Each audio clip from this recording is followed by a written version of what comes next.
to the Fantasy Footballers Podcast with your hosts, Andy Holloway, Jason Moore, and Mike Wright.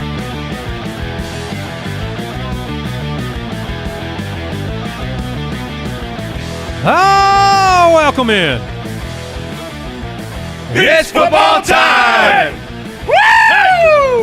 Hey! Oh, yeah! We did it! We're back, baby! We're back! It's here! It's football time. Welcome in, one and all. The party lights, they're shining. They're blinding. We're here, Thursday, September 7th. Andy, Mike, and Jason back with you. Life is good again. I woke up happy Yeah. for the first time since last season. Oh, man. Is there a pep in your step? And I don't know why. We did it. We got here. Oh, man. Game 1 of the 2023 season. The fantasy points will count tonight. This is incredible. Do you see what show number we're on? Oh, what is it? 1,400 and... It's all coming together. This is a great day, guys. Oh, boy. Thank you to the Deucers for participating in that introduction. It's football time. We've got NFL news, a quick question, matchup previews, starts of the week, the boom boom kicker, and a lot to talk about. I have emerged from the fetal position in the corner of the office where I spent most of my time weeping from the Travis Kelce knee scare. And I'm here to tell you it's going to be a great year. We've got tons of free resources for you on the website, thefantasyfootballers.com. All of our expert rankings every single week. We've got the start-sit tool available to you, all the in-season articles. We've got a reminder, the DFS and betting podcast is back at it. So if you participate in DFS, which I've got some showdown lineups tonight, because I find that to be extremely fun, mostly due to having won one of those. And I'm trying to get that high again. But It's a real shot of dopamine. when you win the Millie Maker, Yeah. yeah, it's pretty good. And then Sunday Live. Don't forget about this. Go to ballerslive.com on Sunday morning, and the Fantasy Hitman will be there with you, tilting his bearded face right off. No face. No face left. And look, it's time. So follow us on socials. A lot of good content going up there lately at the FF Ballers. We have a free Discord channel. You can get there by going to the website and then the icons in the upper right. I'm hitting you with a lot of info, but it's regular season time. You need this info. That's the point. Yeah, I mean, it's time to win. It's time to win, baby. And the community, if you want to step up, become an official supporter of the show, a Foot Clan member. I checked it out. There's 31,000 of you right now. Tons of in-season perks. That's jointhefoot.com. And you end up with all the premium Discord channels. You get an extra episode of the podcast every week. You get the premium tools, including the Stream Finder tool, the consistency charts. It's going to be a great year, and I am excited for Travis Kelce to play tonight, guys. So let's I'm call calling our my shot right now. I think he's out there. So we have moved. We're moving through the stages of grief. For Yep. Andy. We're on to denial. I am not grieving, and I believe he plays. Okay. Mike, you are in the camp of no? I lean that he will miss week 1. I mean, not a doctor. There's not a whole lot of information, but it's Travis Kelce is a superstar. If Travis Kelce tells the team that he's going to play, I imagine that the team goes, okay, Travis, you go play. But it also is a really, really long season, and the Chiefs are trying to win a Super Bowl. So sitting him down for week 1, if the knee is still swollen, it makes so much sense because they can beat the Lions without – I'm sorry, Lions, but they can beat the Lions without Travis Kelce.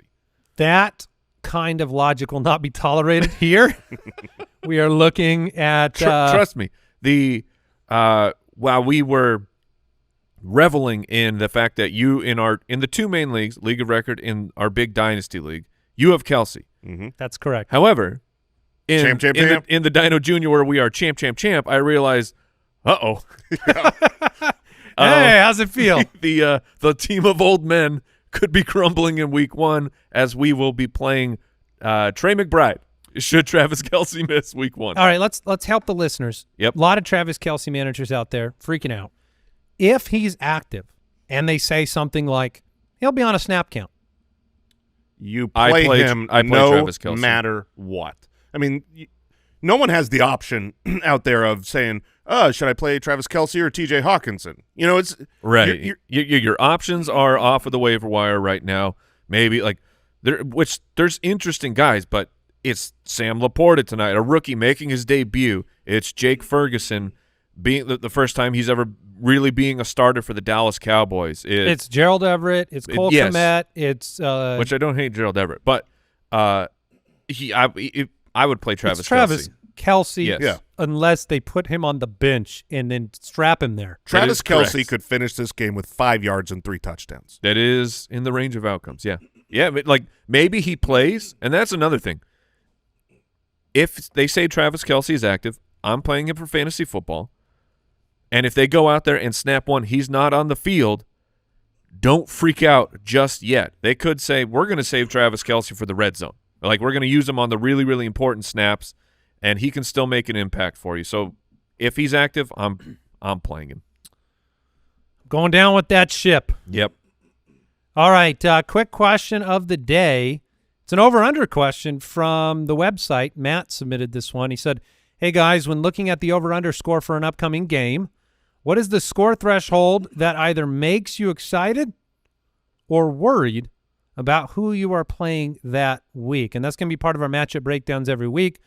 You know, historically, 50-plus over-under games are gold nights. Yeah, and they're delicious. They get us very hot and bothered on the matchup shows. But there haven't been a lot of those, and in week 1 there are only 2 of them. One is Detroit, Kansas City. It's one of the reasons why I'm actually okay with Laporta tonight as your pivot. That's why I'm okay with Gerald Everett. Yeah, and then the other one's Miami, Los Angeles, Yep. so the Chargers. Last year, 10% of regular season games closed with a 50-plus point total. A game total under what worries you? So we're like certainly under 40. Yes, yeah. Those terrify. Unless you're wanting to stream a defense. If you're wanting to stream a defense, that's kind of what you look for. You look for a favorite in a really low scoring or a low over-under. We took a look back. Anything over the 45-point threshold that's perfectly fine. And a game total under 42 is worrisome. But also you need to be looking at not just over-under, but team-implied points. Because an over-under could be, you know, in the high 40s, but then you look, the team that's favored they're favored by 10 points. So saying that the team on the other side is not actually going to be scoring that many points. So there's a lot of things to look at, which will help walk you through all of that when we're doing matchups. All right, anything else to add there, Mr. Moore? All right, No, let's hop in the news. News and notes from around the league. Presented by USAA Insurance.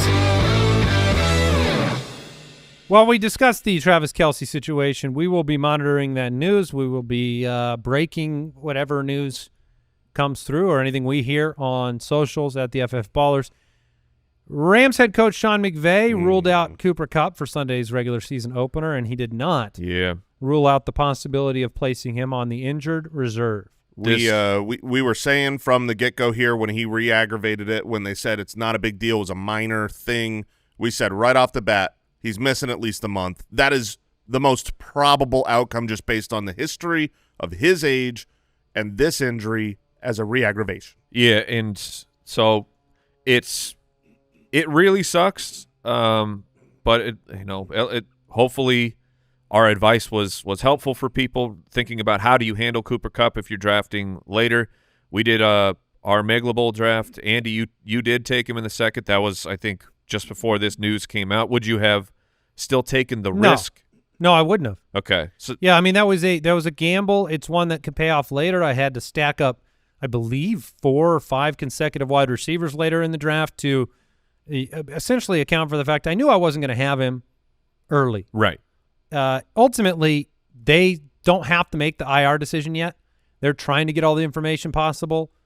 Jason made the argument yesterday here in the studio that, like, second-round pick for Cooper Kupp could still totally be worth it if he missed 4 games. It like, could. If he's the number 1 receiver from week 5 on, of course it's worth it. Yeah, but just really, really high risk that he comes back and he's hurt again. Did you say turd again? It Well, sounded like it. Sounded like you said turd again. Well, it's all one and the same. It is, I guess. Mark Andrews returned to a limited practice. Okay, this is great news. I have limited excitement from This it. is good news. Great news is he's full back, practice. baby. The limited practice. I will absolutely take it. We'll be watching him over the next couple of days. Mark Andrews is it's good because you spent the high draft capital pick on him. Seeing him at practice, what's not fantastic is the Baltimore Ravens are heavy, heavy favorites this week against the Texans and C.J. Stroud. So there is a chance that Mark Andrews plays like half a game, similar to Travis Kelce's. So those concerns are not out of here. But, again, if Mark Andrews plays, I'm playing Mark Andrews. I don't know if Houston scores 10. It's going to be a really, really tough. Christian Watson and Romeo Doubs both missed practice on Wednesday due to hamstring injuries. Yesterday, we were talking up Christian Watson with Dobbs' injury. Watson felt insecure about the pressure and decided to cast a shadow of doubt over the weekend. This is tough because Watson would have been in start of the week contention. Yeah, he was listed there to be my starter early this week. The matchup is brilliant for him. The injury being a little bit more long-term for Romeo Doubs made it seem like Christian Watson is completely wheels up, ready to go. I still think if he is active, because he's missed very, very little time, if he actually plays this week, then he is an okay start. You always worry about re-aggravation, but it's still a matchup worth putting Christian Watson in your lineup, so I'm not afraid of that. But wide receivers that miss a Wednesday practice for a hamstring injury, slightly more than half the time miss that week's game. All right, 2 rookies I want to report about, and if you took chances on them in the draft, you were rewarded. Jackson Smith and Jigba, wide receiver for the Seahawks, will play in the opener. Devon Achane has been removed from the injury report. Woohoo! And so Achane and Smith and Jigba should make their debuts on Sunday. It's very exciting. Opportunities for both to make an impact early. Both very talented players. Please, no more suplexes on Devon Achane. That's going to be hard not to do. I mean, if you got the chance to suplex someone in the NFL, you take it. Mm-hmm. It's really... Oh, I would do it. I'm just saying, please don't. Could he? No, he doesn't want to wear like a weight jacket or something. That would hurt. He needs to Darren Sproles, Yes, Tyler he Lockett. does. He needs to learn how to use his speed to get to where he's going, and then don't fight for extra yards. No. Go down. Yeah.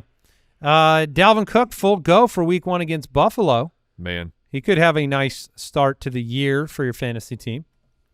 Matchup's not great, but, you know, every down there, getting receptions from Aaron Rodgers. We know what he did for Aaron Jones at times.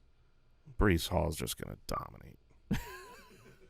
I know Week 1? Just right out the gate. Okay. Which would be your biggest fear, if I recall. That would be my biggest fear-desire. It's like a desire that I'm afraid of. A desire you're afraid of. Fear-desire? And if you just had courage to draft him everywhere, it would just be your greatest joy. Yeah. Yeah, but you were a coward. I was a coward, and that's what I'm afraid of. You're my afraid of being biggest proven. fear is that my cowardice comes back upon me. That is my fear. Okay, we got there. Hollywood Brown limited in practice on Wednesday with the hamstring. Yoo-hoo. That's not great. Josh Dobbs is expected to be a starter for the Cardinals. That's right. That's right, Arizona. You're still sitting on your information like big, fat dummies, but we got it.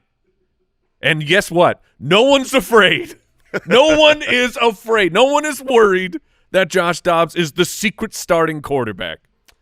Washington's like, Dobbs? Okay, cool. So to start the offseason, to be clear, it was Kyler Murray, Colt McCoy, Clayton Tune, David Blau.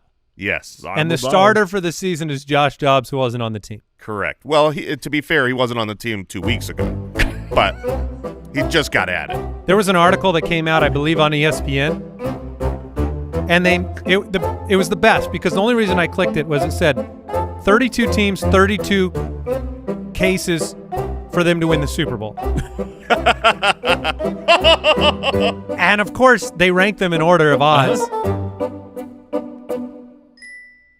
And they make the case for the Cardinals, and it was just an enjoyable piece of fiction. Oh, they didn't just be like, no. I mean, it was basically like Kyler comes back early. The division – the case for the Cardinals was the division is so bad that they win their final game of the year, putting them at 7-10, which wins them the division, and then Kyler goes nuclear in the playoffs. Okay, we can do it. That's not Totally believable. It was fun because I knew that article had to make the case. Nope.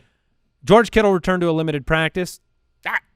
And there you go. Game preview on today's show. That was today's news and notes presented by USAA Insurance. Learn more at usaa.com/insurance.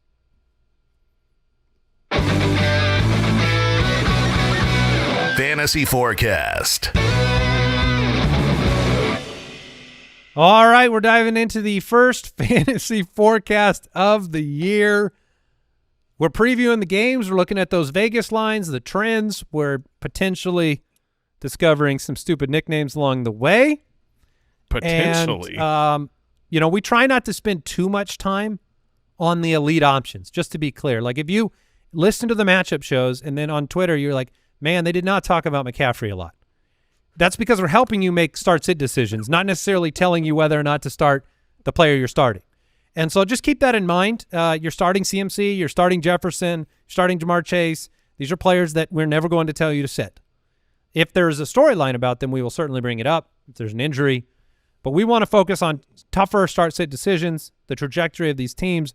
We're at the information gathering stage of the season. Like a lot of the premium tools on Join the Foot are gathering data right now. Without 2 or 3 weeks worth of real information on the defenses, our starts of the week this week are based on what we've known of these teams and what happens in camp, but you don't have, they don't have defensive numbers for this season. So we're going to get more and more information, which will help make the predictions more accurate. Yeah, everything that we're talking about when we talk about defensive ranks on today's episode, we are using what is a really good metric, which is a schedule-adjusted defensive rank from last year because we have the entire year of data. Now, obviously, that's last year's teams, and this year's teams are going to be wildly different. We see a lot of changeover year after year, so you can't really go by that entirely. Starting next week and for a couple more weeks, we're just going to be able to use what has happened for 1 week at a time. But come week 4, week 5, we will start using the schedule-adjusted data. That stuff will be our default on all the Join the Foot tools. It's really powerful stuff. And don't forget, if we do not talk about your favorite player long enough, there is the rankings that you can lean on and the start-sit tool on the website and a whole lot more resources specific to those players. Let's begin. The Carolina Panthers. They travel to Atlanta to take on the Atlanta Falcons. The DK Sportsbook line here, Atlanta minus 3.5. Remember what we said scared us? Yep. Over-under is 39.5 points. That is what you get when you match up Desmond Ridder and Bryce Young making his debut. Both teams have – I could see both teams 100% winning the division. I really can. The Panthers had such a great end to the season. The division is not intimidating. They're not who I'm picking, but I think both teams have a path. I think the Falcons, in my opinion, have one of the chances to be the best record that we didn't see coming. Sure. Because they have a running game. I think their defense will improve. If Desmond Ridder is competent, they were in a ton of games last year. The implied point total, though, for this game, 21.5 points. The Panthers at 18. Frank Reich is 0-4-1 historically as a head coach in Week 1. He is the inverse Andy Reid. Not all losses, though. Did have a tie. Thank you. You also have Bryce Young, where the number 1 overall quarterback pick has not won in their first week, game 1, since 2002. 21 years. Yeah. That's wild. Yeah, it was David Carr. I mean, makes sense. If you're the number 1 pick, it's because your team sucks. They do have a shot this week against Atlanta. Sure. Desmond Ridder, the storyline with the rushing Falcons offense is that he only averaged 18 completions per game in his starts last year. It's why there's concern around Drake London, Kyle Pitts, Mac Hollins, any receiving options in Atlanta. I felt like in our draft, and correct me if I'm wrong, much like the David Montgomery thing I said yesterday where people were just hesitant to take him, there wasn't excitement and he just kept falling. Kyle Pitts kept falling in the draft. Nobody went after Kyle Pitts. I was a little shocked, little surprised. Yeah, we talked about it on the show. Mock drafts is really where you want to have them. Real drafts, you got to play him. Yeah. So, you missed that moment of the show because I did. We talked about both Jason and I have drafted Kyle Pitts in one of our leagues, and we both said the minute we drafted it, we went, "Oh no, that was a bad pick. What have I done?" The problem is okay, let's take 18 completions and let's distribute that. You know, Bijan's going to be a huge part of the passing game. That didn't exist last year. You've got a low over-under. You've got Kyle Pitts needing to have targets on target. And one of the things their head coach came out and talked about was how he became a more complete player last season. But that meant that he was involved in the running game, which is the fundamental part of this offense. And, you know, last season, Kyle Pitts, let's not forget, like, I know he got hurt. In 10 games, he had 356 yards. So it's not to say he's not going to have his games. He will absolutely have his games this year. Is this going to be one of them?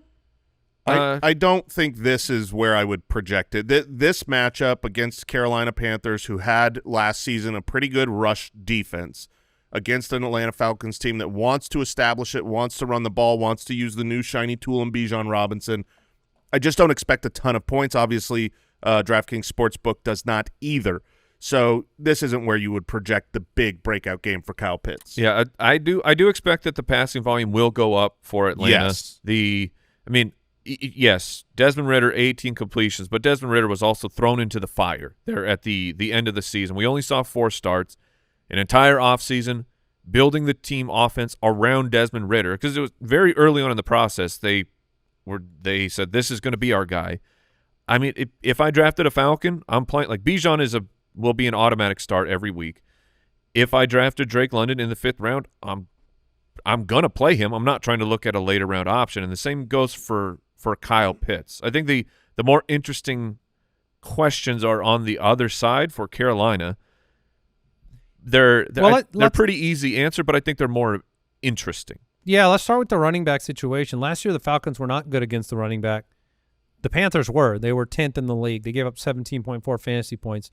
Is Miles Sanders set up to have a good first game here? I mean, if he's set up for a whole bunch of volume, we did get a quote kind of recently because Sanders had his groin injury that was widely reported, and he said, I mean, it was really just a couple days. Like, this wasn't a lengthy groin injury that he had suffered. He is capable of catching the ball. His draft stock soared after Frank Reich I think it was Frank Reich. They were talking, saying they threw out that we want to get you back to 50-plus catches. But so Miles Sanders is in. Adam Thielen was limited at practice with an ankle. So I'm already hurt.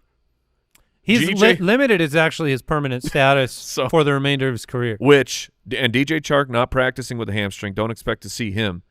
So that takes me to the rookie, Jonathan Mingo, who I think is a must-watch player this weekend.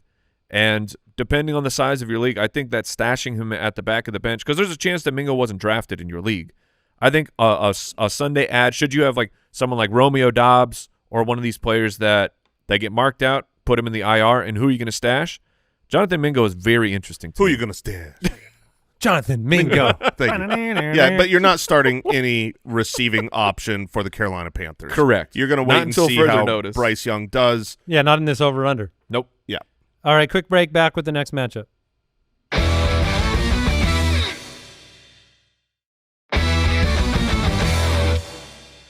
Here we go. Yeah, this one looks better. Cincinnati travels to Cleveland to take on the Browns. The DraftKings Sportsbook line here, Cincinnati -2.5. The over-under is 48.5. More excited about this. 48.5, that's a good line. Joe Burrow said, I'm good to go. Yep.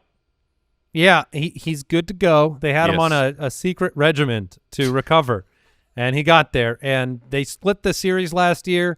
Cleveland won at home. They smashed the Bengals. And was that the Halloween game? It was. Yeah, that where Evan McPherson did not have 2 field goals. Jason lost some money on that game. I lost a lot of money on that game. And that's why I remember it. I remember walking around Halloween night watching my phone going, kick a field goal. That's Kick right. a field goal. Oh, they did. And he missed it. Yeah. So Joe Burrow, Deshaun Watson. Watson was one of the last picks in our draft. He's also on several of my teams because he's the quarterback I've gone with when all the others are snagged up at the top. I generally pair him with like an Anthony Richardson later or an Aaron Rodgers later just to kind of hedge against the fact that what if he doesn't put it together? But I think he will. Amari Cooper, Elijah Moore, David Njoku, Nick Chubb. This offense has the capability of being pretty good, and I like that they're at home in week 1. You know, if this game was in Cincinnati, I'd be pretty cautious about all their offensive pieces. It's not the greatest matchup with Cincinnati's defense being pretty stout. But for wide receivers last year, there were opportunities. So I think Amari Cooper could start the year pretty strong. Amari Cooper, to me, is a must start. He's just where he was drafted and his talent, where he is in the pecking order of the offense. He's an in no matter what to me. I think the real question is Deshaun Watson. Like you said, you've got him in a couple leagues and you usually paired him. I did the same exact thing. I have him in a couple of leagues, and most of the time I've got him paired either with Tua or with Geno.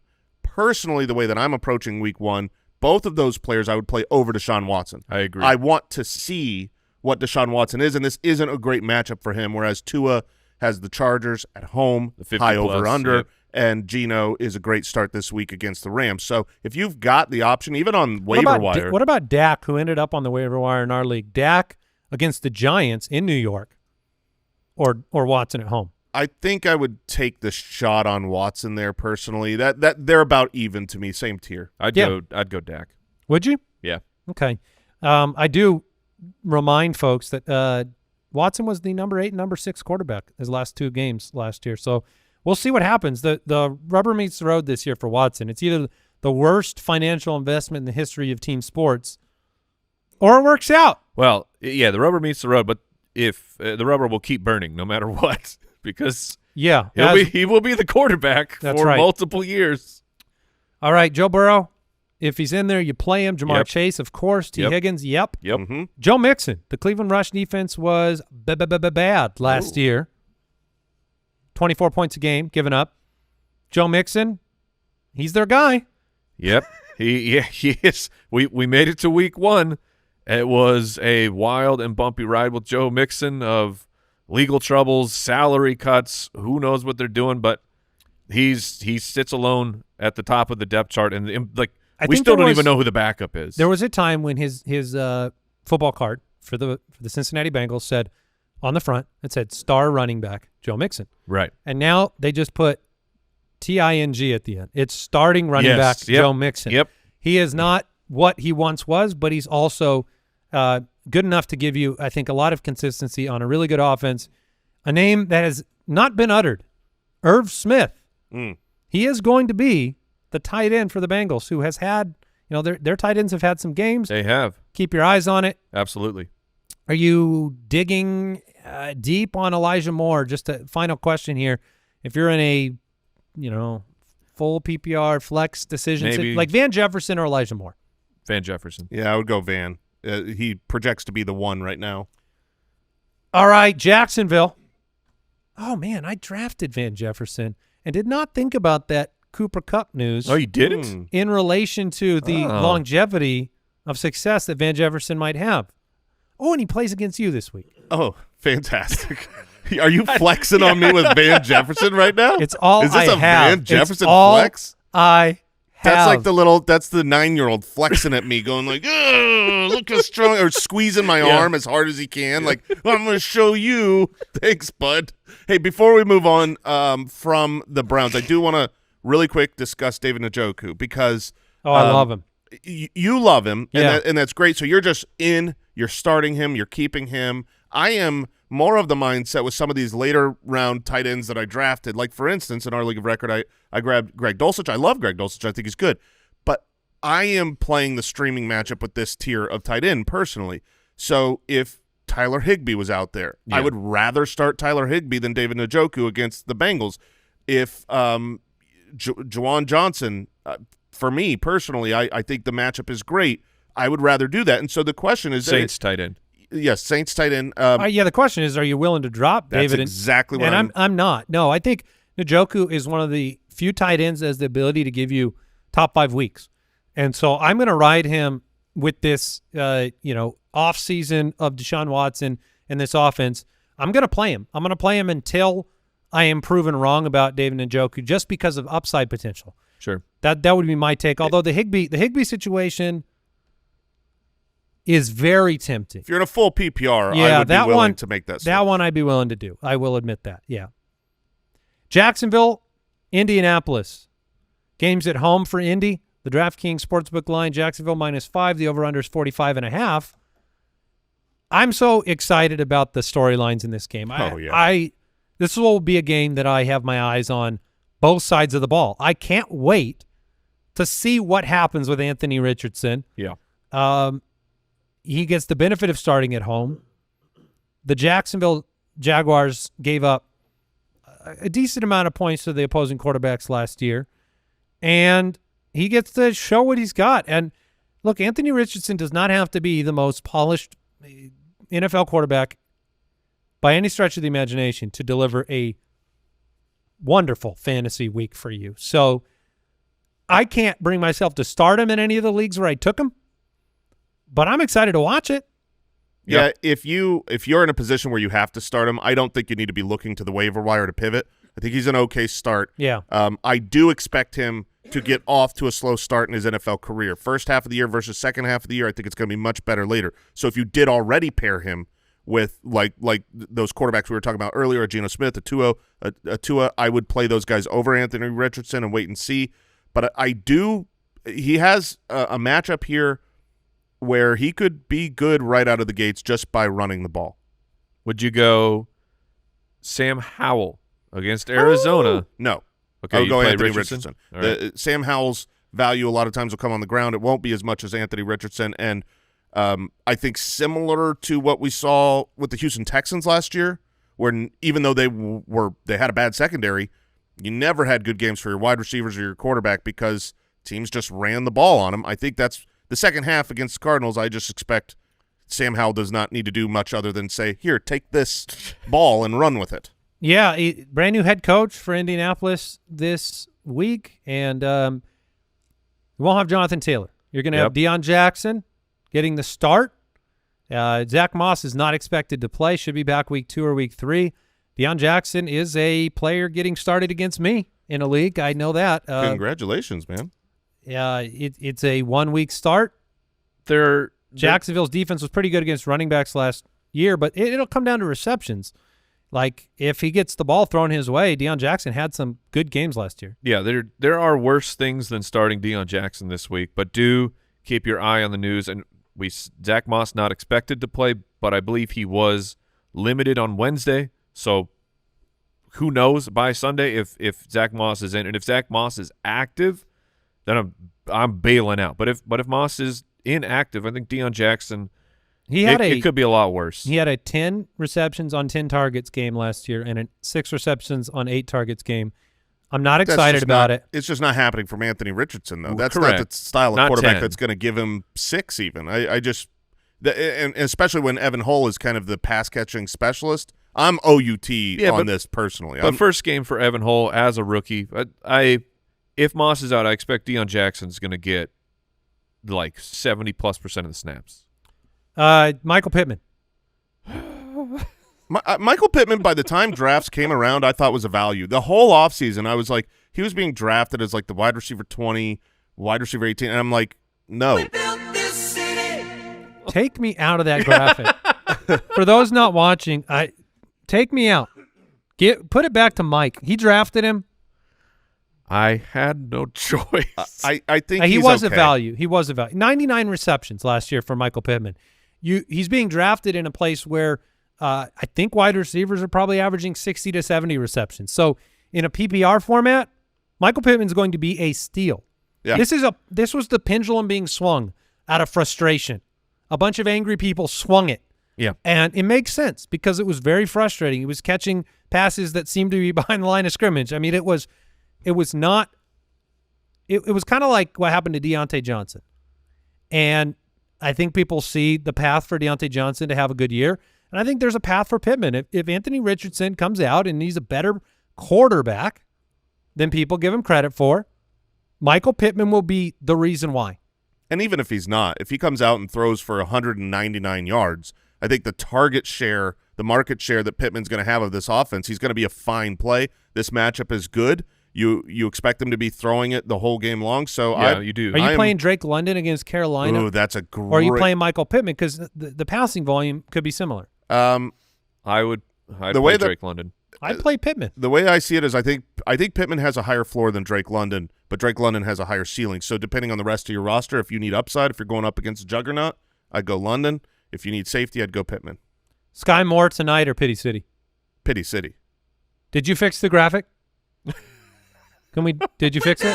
Thank you. Hey, okay. If something good happens, I'm taking it all. It's all yours, Mike. And I bought the ticket right out. I hopped on a train. But no, I think he's sneaky. Michael Pittman is a good wide receiver. He is the #1 wide receiver. Will he be usable or will he be, Jason, what did you call them? Wide receiver won't? Won't? Yeah. Yeah, he did fit the bill. He does. Where the wide receiver 1 for a team with a bottom 5 pass rate under expectation is usually not a good wide receiver. We'll find out. On the Jacksonville side, you're starting your stars. Lawrence. Yep. Ridley. Very excited to see his debut. Yes. ETN, of course. Christian Kirk? I think Christian Kirk is a fine start. I would start Ingram? him. Yes. Evan Ingram, yeah, you drafted Evan Ingram to start. So Evan Ingram's in. Christian Kirk is a fine flex option. I would play him behind Michael Pittman. And Tank Bigsby, I'm so excited to see, but I'm going to have him on my bench. The coaching staff said they're going to bring him along a little bit slower. I don't necessarily believe it, but where you drafted him, he doesn't need to be in your starting lineup. I want to just take a look. And Travis Etienne should be a smash play. Tampa heads to Minnesota to take on the Vikings. The over-under here is 45.5. The DraftKings Sportsbook line has Minnesota as 6-point home favorites. That's exactly what we were talking about at the top. So this is an over-under of 45. That's fantastic. But the implied team total for Tampa Bay is actually lower than the Indianapolis Colts. Correct. Yeah, because Minnesota's heavily favored. Correct. They were 8-1 at home last year. We get to see Alexander Mattison with the backfield to himself for the very first time. Let's ride. We get to watch Jordan Addison make his debut. Is there a world where you're playing Jordan Addison this week? There's a world where he's in my lineup There's right now. There's a world where I'm forced to. So it's the world you're living in. I will say this. I would much prefer. I love Addison. He's one of my guys. I think he's going to have a phenomenal year. I would much prefer to be able to sit him. In this matchup, he could have a good game, but you just don't know how much snap percentage he's going to play, whether he's going to be really the third wide receiver. That's kind of my expectation. He could come out and surprise and be that Adam Thielen role from week 1 on. I would doubt it. The way that we've seen this Minnesota staff kind of handle some other rookies is not necessarily throwing them out there week 1 to the fire. So if you have to, like I do, okay, I think he could have a good game, but I would rather take a wait-and-see approach. All right, Justin Jefferson, you should play him. Hawkinson, yep. How about the Buccaneers? Are we watching with some curiosity here? We've got, Baker Mayfield, starting quarterback of Tampa Bay for the very first time. He is a chuck or check down type of quarterback, which could be okay. I mean, just throw in some interceptions and you've got Jameis Winston in that recipe. He's really interesting, and if you're playing in a super flex league and maybe you don't have the strongest options, I think Baker Mayfield could surprise this week against a putrid pass defense from the Minnesota Vikings with a high over-under where they're going to need to throw, and he's got weapons to throw to. He's someone that I think should probably crack super flex league rosters this week. All right, Mike Evans. Mm-hmm. Off the injury report. Off of it. Yeah, he's healthy. He's good. Mike Evans and Chris Godwin are great plays. Cade Otton or David Njoku? David Njoku. Yeah. Tennessee takes on the Saints. Also, we've brought his name up a lot, but the player that I'm really watching is Sean Tucker, backup running back of the Tampa Bay Buccaneers. Let's see if Rachaad White is good. Let's see how much they split, because Sean Tucker, I believe, is actually good. Yeah, I'm going to be watching that. Yeah. And Rachaad White has an opportunity. I don't know how it's going to get broken down in week 1, but I'm playing Rachaad White, but I'm saying I'm watching Sean Tucker with, excitement. Yes. All right, the Tennessee Titans take on the New Orleans Saints in New Orleans. The DraftKings Sportsbook line here, New Orleans -3. The over-under is 41. Okay. The implied point total would give the Saints 22 and the Titans 19. These are two teams that played very slow last year. Andy Dalton, Malik Willis, thank you for that. And, Derek Carr gets to make his debut. And it's a great matchup. I'm excited. Last year the Titans' defense against quarterbacks and wide receivers and tight ends, not a good. It's pretty exciting for the entirety of the New Orleans Saints side. Derek Carr is a fine quarterback too, fine streamer this week. Olave, absolutely. Jason already brought up Juwan Johnson. And are you talking about him later? I am. Ooh, spicy. And then Jamal Williams with the Alvin Kamara 3-game suspension. Here we go again. Kendre Miller as the ultimate recoverer. It's going to be Jamal Williams getting a ton of volume yet again, goal line opportunities. Here's a question for you. Jamal Williams or Deion Jackson should Zach Moss not play? Jamal Williams. Jamal. Okay. Yeah. I agree. It's a I good think question. it's pretty easy. Olave, yes, you play him. Michael Thomas, we'll see what he has left. It's been an up and down situation. The reports in camp, sometimes they're good, sometimes they're not so good, and we'll get to find out how. To me, it's about involvement in the offense. Mm-hmm. Is he out there every snap? Does he become one of Derek Carr's favorite targets, or does he get lost in the non-Olave options and the pile of tight ends that they have to throw out there on the field? Yeah, the way that I see this game going is it's going to be really, really good for the Saints if they can stop Derrick Henry, because what the Titans want to do is really make this game ugly. They want to slow it down. They want to control the clock, run it slow, and just keep the ball out of the Saints' hands, and I could see that happening in this game. So I have a little bit of fear that it will not go as happy as it should be with the matchup for the Saints, but the fact that the Saints are at home I think is very, very helpful here. I'm putting my bet that the Saints will produce a lot of fantasy points this week, but my fear is that Derrick Henry just controls the clock a lot. Well, the Saints defense is one of my favorite plays this week. So if I was targeting defenses in drafts and I didn't want to take any of the kind of top actual defenses, which the Saints kind of are, but this matchup specifically, this and the Commanders, they were my week 1 targets. Tennessee on the road. If you look at the Saints end of season and the points they gave up to end last year, it was like 10 points, 10 points, 10 points, 10 points, 10 points, win or loss. Sometimes they lost those games because they couldn't score, but they were a really high-performing defense to end the year, and I think they win this game. Hopkins, you play him? Yeah, Sure. yeah. I would. And that might be the end of the receiver list for this roster. It is. Chikakonkwo, No. kind of, yes, I agree. But a kind of a tight end darling of the offseason. Thank you. Oh, no. Yeah. But with Hopkins coming in, it kind of cooled that off, and the matchup is not great. So I'd prefer not to play him. 49ers going to Pittsburgh, taking on the Steelers and Kenny Pickett. The DraftKings Sportsbook line here. Oh. San Francisco -2 on the road. Over-under's 41.5. It's getting nasty. You've got Tomlin sitting at 16-4-3 against the spread as a home underdog. This game's going to be very interesting. Yes. It's going to be a bloodbath. For who? I'm just saying for football. Like, these Yeah. are two physical teams that play so violently. I really think this is going to be just an angry, mean-spirited game, and I love it. There was a point here where we didn't think maybe Nick Bosa would be available. He got paid. Oh, yes. Sorry, Pickett.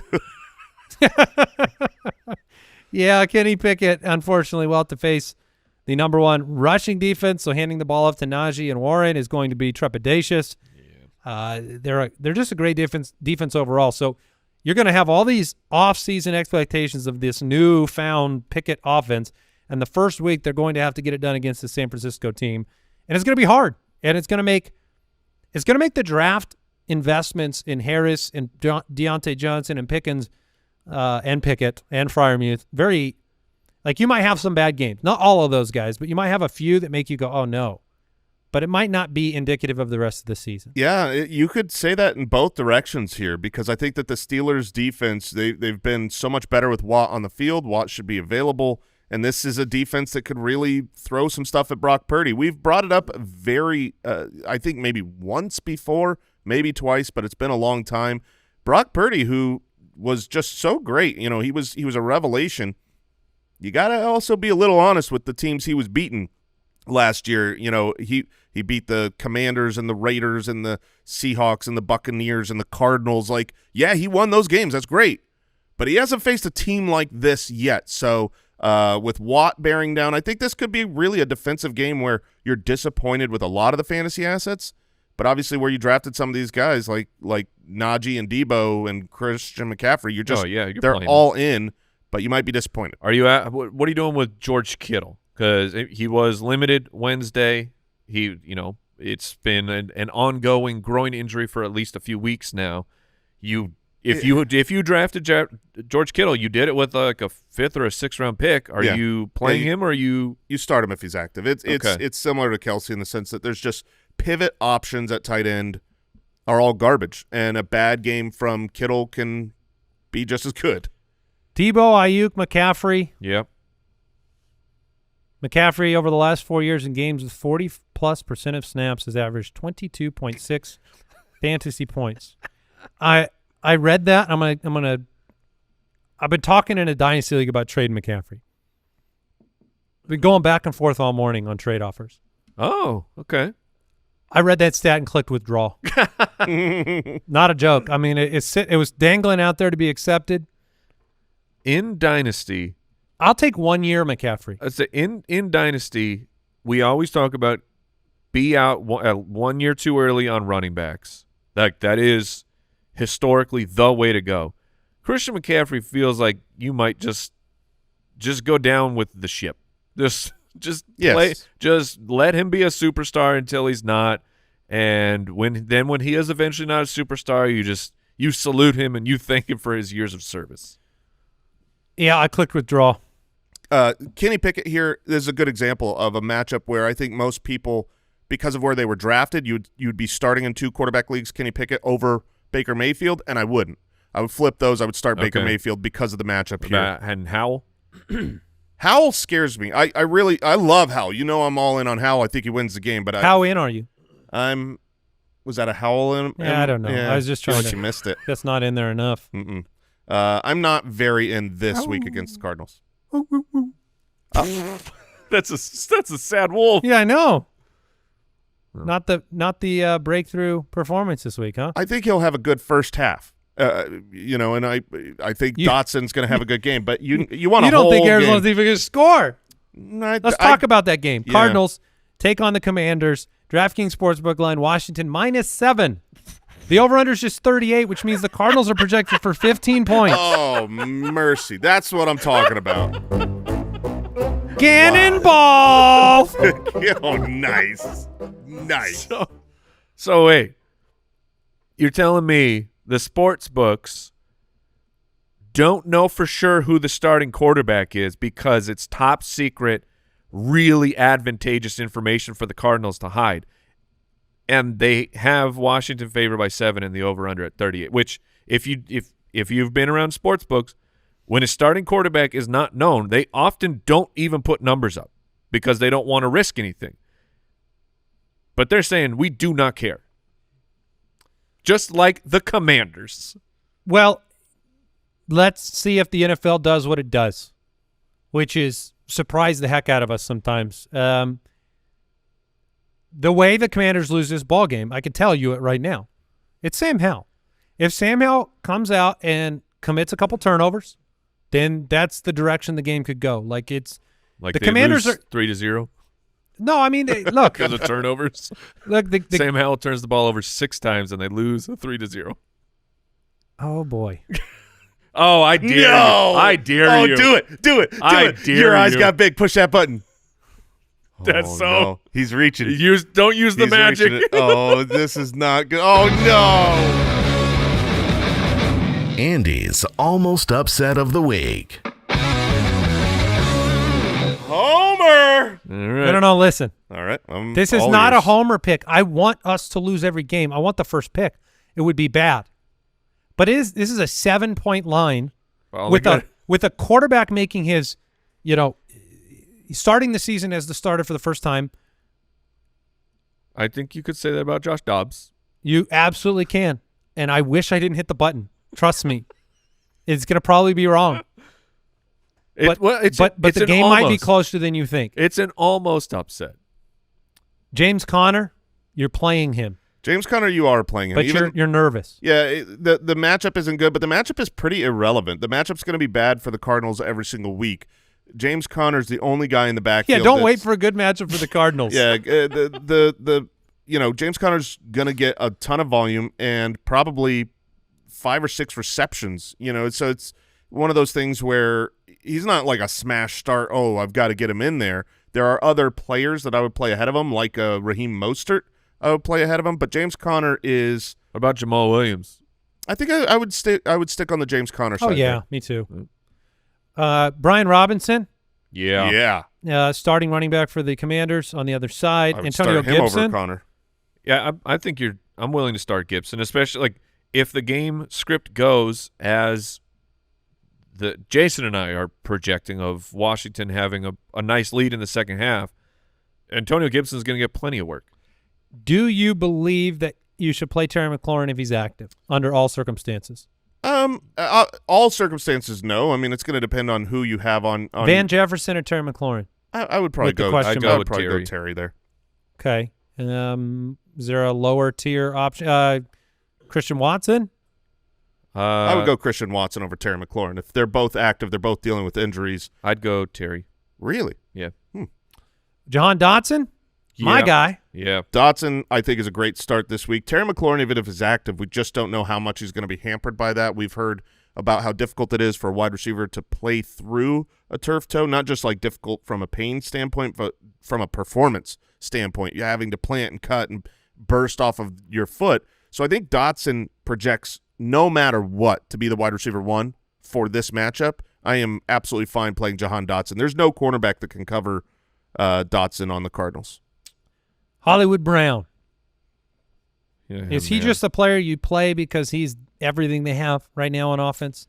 In general, yes. I do worry about the hamstring issue. Obviously, he'll either be active or inactive, but given the fact that he was still not practicing Wednesday, what about? Sorry, go ahead. I'm not sure he's going to be active. Are you playing Dotson over him? Yes. Oh, for sure. Yeah. Dotson's actually 7 of the top 10 start-sit questions on the website right now are Dotson-related. Interesting. So people are debating because they got value on him, and they're debating whether this matchup is great, like Sky Moore tonight or Dotson. I would go Dotson. I would play Dotson. Addison against Tampa Bay or Dotson. I would go Dotson. I would play Dotson. Zay Flowers against Houston or Dotson. I would play Dotson. That was Dotson. very interesting, but I would go Dotson. Yeah. And then we said Hollywood. So anybody else you're even whispering in Arizona? No. I'm going to keep my eyes on Michael Wilson. Sure. He might end up being the 1 if Hollywood is inactive. That's the rookie wide receiver from the 3rd round this last year. And I want to see what happens with Trey McBride / Zach Ertz. I don't think Zach Ertz is going to play. I agree. If he doesn't, I'm really interested to see how they use Trey McBride. I'm not going to start him. Well, we might start him if Kelsey's out. Trey McBride, this is you're dumpster diving, and I really can't advise to do it. But just watching, if Hollywood is out, what if Zach Ertz starts? No. Are you saying would I play Zach Ertz? Well, you said you're dumpster diving. Oh, I was going to say Zach Ertz would be the starter if he's active.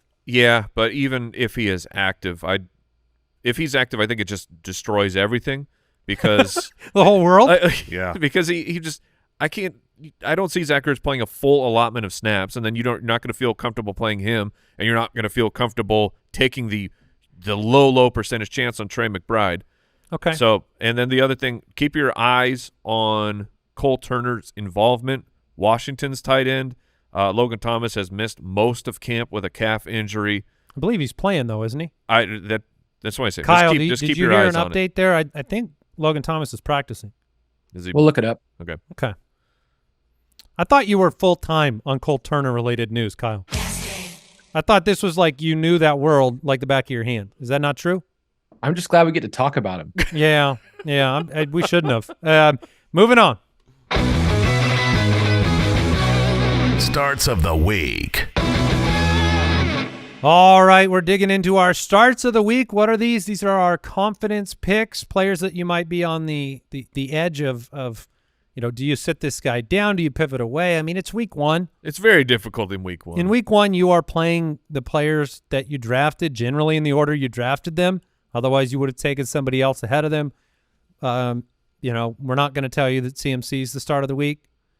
But I might eventually. So he's don't say mine. never. But yeah, so let's kick it off with the quarterback position, and I'm gonna go a little bit deeper here. I love the matchup. I'm gonna send it in. Send in the car. Yeah. Send in the car. Here we go. Derek Carr, new home, new uniform. The Titans were a plus matchup last year for quarterbacks, and they allowed the most passing yards per game. Chris Olave is a monster, and I love the Saints at home. I think Derek Carr is – I think he's got a chip on his shoulder, and I think week one is the matchup. A bulging, very muscular shoulder. Oh, I thought you said like a bulging disc. No. I'm saying that he's very strong. He's yoked. And, the Tennessee defensive front was number one against the run. You have injury, Alvin Kamara, no Kendra Miller. Like Jamal Williams, he's a dog around the goal line, but he's not going to be the guy that's moving the chains all game long. I think it's going to be Derek Carr. So I think you're going to get low-end QB1 numbers with some upside here in this dome game. Yeah, I don't mind that at all. I can easily see the path. Also, Logan Thomas is totally fine. Is he? He's finally back? Looked good at practice. All right. Off the injury report. Never mind. Cole Turner, take a seat. Yeah, dreams are dead. All right, I'm going to go with Geno Smith. To me, Geno Smith is the must start outside of the obvious guys. There's 8 obvious guys that were drafted as the top 8 quarterbacks off the board that you're clearly going to start. If you don't have one of them, I'm starting Geno. I'm starting him over Kirk, over Dak, over Watson, Daniel Jones, Russell Wilson, Anthony Richardson. The matchup here for Geno is very, very good. You waited for this opening matchup against the Rams. Next week, it's at Detroit, so he'll probably be my start of the week next week. They have a 25.5 point team implied total. That's the 5th highest this week. Geno was already a top 12 quarterback 2 times against the Rams last year. And now, JSN, he's ready to go. It looks like he's going to play week 1. So now he just gets a better offense, plus Zach Charbonnet out of the backfield that he can dump off passes Sounds like a shopping network. Yeah. JSN? Oh, that does sound like a shopping network. Or at least news. Okay. Yeah. But, yeah, I think Geno Smith, really good start this week. And where you drafted him, you might have questions. I'm going with Tua. I like that. Outside of the Thursday night game, Dolphins-Chargers, it is the highest over under the week, again, besides the Thursday. Chargers defense, they give up explosive plays. 31st in explosive pass rate allowed. That's 15-plus yard plays. Second highest passer rate allowed on 15-plus yard attempts.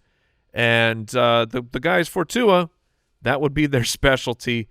A crazy stat, Tua led the NFL in passing yards on play action last year, despite missing 4 games and being knocked out of a few more, because if anyone bites just a little nibble on play action, that's a free huge play for Tyreek or Waddle.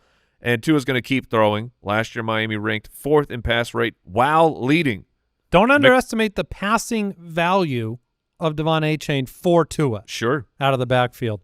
Last year, the Chargers had no receivers for a period of time, but Austin Eckler still helped Herbert put up record-setting passing numbers.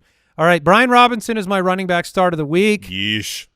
It's not the sexiest pick, but it is going it is a to good be pick. delicious for Brian Robinson. He is coming into his second season without the recovery process that he had last year. He's going to see 18-plus touches. Even if my stupid, almost upset pick comes true, this game's going to be a kind of a dogfight on the ground. Connor, Robinson, and this was the commitment Ron Rivera has shown to Brian Robinson, and the fact that Antonio Gibson's come out and said, "Hey, I'm the J.D. McKissick." Yeah. Brian Robinson's going to get it done this week. I'm going to downgrade myself. I completely agree. I was telling Mike, I think he's a great draft pick for where he's going, like 9th round. Brian Robinson. I take him everywhere. He's going to come out. He's going to have 25 carries, 100 yards, 2 touchdowns in week 1, and I am shipping him out. It's going to be hard to do after that game, but I'm going, hey, who wants a bell cow running back? You wouldn't play him over like Kenneth Walker this week against the Rams. I wouldn't go that far, but he is up pretty high, and I think should be in most people's starting lineups, at least in your flex. My running back is a smash play this week. It's J.K. 2 legs, two healthy legs. J.K. Dobbins against Houston. Guys, Houston, I know we know that they were bad last year, and they are better this year, but here's how bad they were. Okay, 17 games. Here's what the teams did against them in 17 games. They ran the ball 573 times for 2,894 yards and 25 rushing touchdowns. That is the most rushing yards allowed by an NFL team in over 40 years. Teams ran the ball 5.05 yards per carry. Yeah, they ran the ball 34 times a game versus them. Even though Baltimore is going to be faster and more pass happy, when Baltimore, who is 10-point home favorites, are up by a ton, they are just going to hand this ball off a lot because they're an NFL franchise. They're not trying to break passing records. They're trying to win games. J.K. Dobbins. Oh no. Yeah, the Gus Bus could be involved, but I do think that J.K. Dobbins has an outstanding week 1. There's no situation where I'm not starting him. In my week 1 start of the week, dun, dun. We've been waiting for this all year, baby. Dun, dun, dun. It's Alexander Madison time. Starting running back for a team that is a 6-point home favorite. Jason bringing that up for JK2L.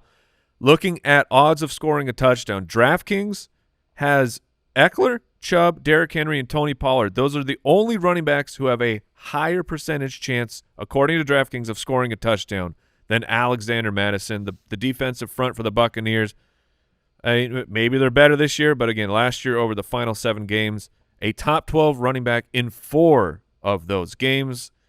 It's Madison time.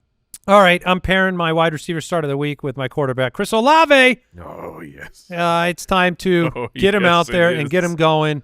Pairs with the Carr start of the week, going against the Titans defense that allowed the most fantasy points to wide receivers. Wide receiver 1's averaged 18.4 fantasy points a game against them last year. Let's get this rocket ship off the ground. Agreed. Yeah, I'm going with Jahan Dotson at wide receiver. We talked about it in the matchup. I don't need to go over it too much, but he projects to be the wide receiver 1 for this team, no matter what, even if Terry McLaurin is out there for week 1.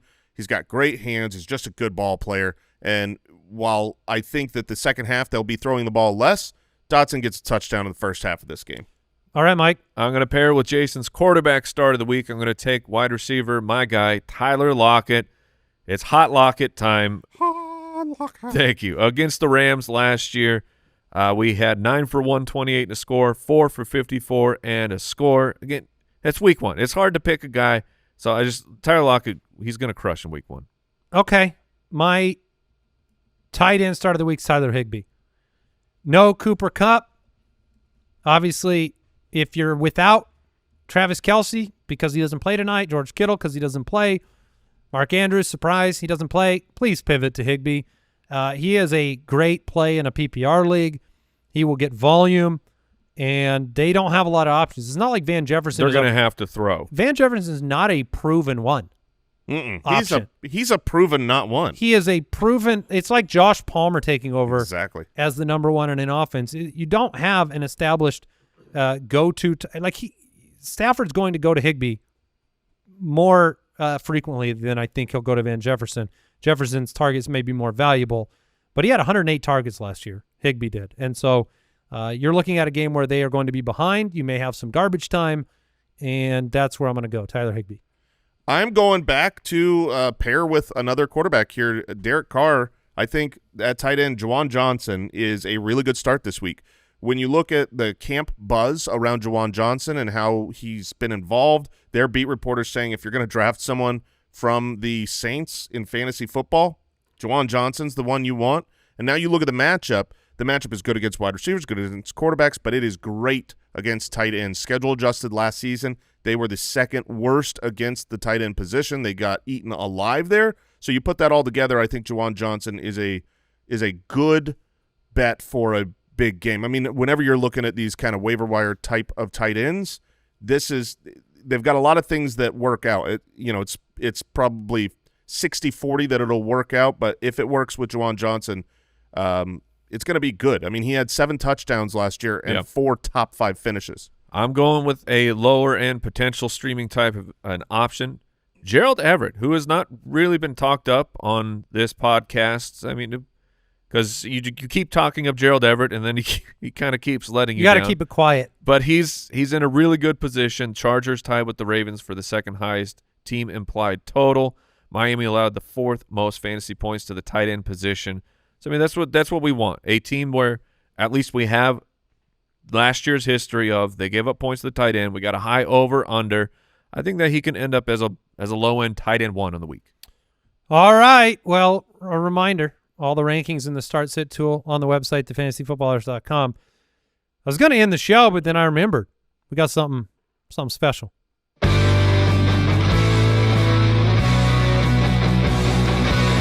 Jason Moore's ironclad, locked and loaded, 100% guaranteed boom boom kicker of the week. Last year on Boom Boom, I declared myself the true Boom Boom, and I'm coming after you kickers this year because you're all nonsense. Like Patrick Swayze, boys, I may go crazy. I wonder if I will hit my point break. Kickers are dirty when they're dancing past 30. They will make my tummy ache. But this year I ain't regressing. Boom Boom's not messing, for I will vanquish every kicker. Like a ghost from the dead, I shall fill them with dread. First goes the Chargers' Cameron Dicker. So we're up to full quatrains now. Just wait for next year, Mike. Next year, this show's going to be real long. Next year is going to be a separate podcast. It used to just be like a nice, a quick rhyme. Nice 2-line rhyme. Now people have expectations, and of a 2-line, keep it short and brief. They, they think that, but now they know. Now they know that we always top ourselves here at the Fantasy Footballers. All right, we'll close with one little bit of news for you that we'll continue to mention in the weeks to come. But the rankings, the start sit tool, the articles, the podcast episodes, fantasy player news, they are all available on a new free in-season app. So if you search for the Fantasy Footballers on the App Store or the Google Play Store and you download the new app, it has been upgraded. It is a brand new app for your pocket. Mm-hmm. And all of those things, everything on the website is available there. So please go, grab the app, enjoy. It's just going to make life a little bit easier for you. All right, tomorrow, more matchups. Reaction to Kelsey's big night. And a whole lot more, including the Fantasy Face-Off. Back again. Talk to you then. Enjoy the game, everybody. Goodbye. Thank you for listening to another episode of the Fantasy Footballers Podcast. Join our fantasy football community on jointhefoot.com and follow us on Twitter @TheFFBallers.